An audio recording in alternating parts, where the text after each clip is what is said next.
আমেরিকায় গুরুতর অসুস্থ হয়ে পড়লেন অভিনেত্রী মৌসুমী। কি হয়েছে তার বিস্তারিত জানতে ভিডিওটি শেষ পর্যন্ত দেখুন। ঢাকাই সিনেমার অভিনেত্রী মৌসুমী এখন আমেরিকাতে অবস্থান করছে। তার স্বামী অভিনেতা ওমর সানি একাই অবস্থান করছে দেশে। সানি ব্যস্ত আছেন রেস্টুরেন্ট ব্যবসা নিয়ে।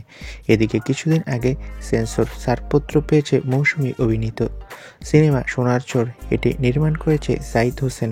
সিনেমাটির প্রযোজকও অপেক্ষায় আছেন মৌসুমীর। তিনি আমেরিকাতে অবস্থান করছেন, আর তিনি ফিরলেই নাকি সিনেমাটি মুক্তি পাবে। আমেরিকাতে প্রচণ্ড জ্বর এসেছে অভিনেত্রী মৌসুমীর, আর 3 দিন ধরে তার জ্বর, কিন্তু বর্তমানে আগের চেয়ে কিছুটা ভালো তার অবস্থা। অভিনেত্রী জানিয়েছে সবাই তার জন্য যদি দোয়া করে তাহলে তিনি দ্রুত সুস্থ হয়ে উঠবে। তো বন্ধুরা, তোমরা সবাই মৌসুমীর জন্য দোয়া করো, সে যাতে সুস্থ হয়।